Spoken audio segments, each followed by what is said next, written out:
दीदी के अभेद्य किले में सेंध। बंगाल की राजनीति में आज हो गया सबसे बड़ा उलटफेर। खेला होबे का नारा देने वाली ममता बनर्जी को उनके ही घर में बीजेपी ने पटखनी दे दी है। भवानीपुर से लेकर नंदीग्राम तक इस बार दीदी का कोई जादू नहीं चला और इतिहास में पहली बार बंगाल की सत्ता में बीजेपी स्पष्ट बहुमत के साथ सरकार बनाती दिख रही है। सुवेंदु अधिकारी की रणनीति और भगवा लहर के सामने आखिर क्यों ढह गया टीएमसी का किला? क्या ये बंगाल में ममता युग का अंत है? चलिए आज की इस स्पेशल कवरेज में हम आपको एक एक समीकरण विस्तार से समझाते हैं। दोस्तों, आज बंगाल से जो तस्वीरें और आंकड़े सामने आ रहे हैं, उन्होंने पूरे देश के राजनीतिक पंडितों को हिला कर रख दिया है। रिपोर्ट के मुताबिक मतगणना की शुरुआत से ही बीजेपी ने जो बढ़त बनाई वो रुकने का नाम नहीं ले रही। बंगाल के चुनावी इतिहास में यह पहली बार है जब भारतीय जनता पार्टी अपने दम पर 148 के जादुई आंकड़े को पार करती हुई नजर आ रही है। कल तक जो ममता बनर्जी आत्मविश्वास से लबरेज दिख रही थी, आज उनके खेमे में सन्नाटा पसरा है। जानकारों का मानना है कि इस बार जनता ने चुप्पी साधी थी, जिसका नतीजा आज ईवीएम खुलते ही सबके सामने आ गया है। अब सवाल ये उठता है कि आखिर वो कौन से कारण रहे जिसने ममता बनर्जी के विजय रथ को रोक दिया? दोस्तों, इसके पीछे सबसे बड़ी वजह है भ्रष्टाचार के गंभीर आरोप और कानून व्यवस्था पर जनता की नाराजगी। भले ही दीदी ने लक्ष्मी भंडार जैसी योजनाओं से महिलाओं को साधने की कोशिश की, लेकिन युवाओं में बेरोजगारी और संदेश खाली जैसी घटनाओं का गुस्सा भारी पड़ा। सुवेंदु अधिकारी, जो कभी ममता के बेहद खास सिपहसालार थे, उन्होंने इस बार ऐसी घेराबंदी की कि टीएमसी के कद्दावर नेता भी अपनी सीटें बचाने के लिए संघर्ष करते दिखे। बीजेपी ने इस चुनाव को अस्मिता और विकास की लड़ाई बना दी, जिसमें दीदी का बाहरी बनाम भीतरी वाला दाव पूरी तरह फेल हो गया। इसके साथ ही हमें यह भी समझना होगा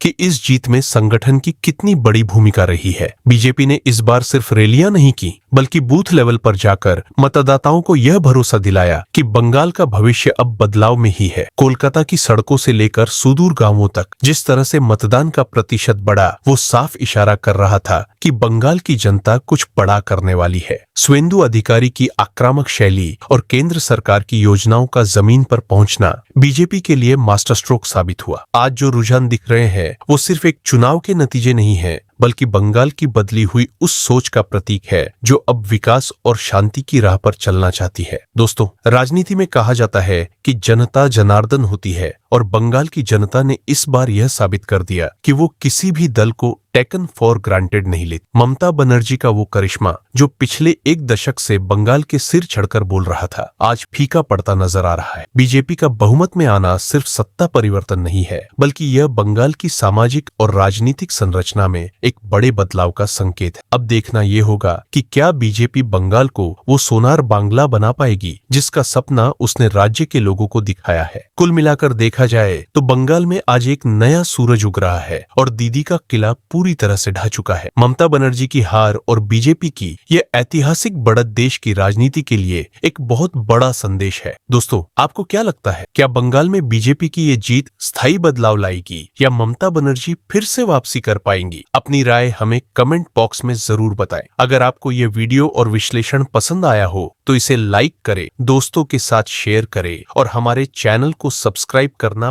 बिल्कुल न भूलें, ताकि ऐसी ही सटीक खबरें आप तक सबसे पहले पहुंचे। मिलते हैं अगले वीडियो में। धन्यवाद।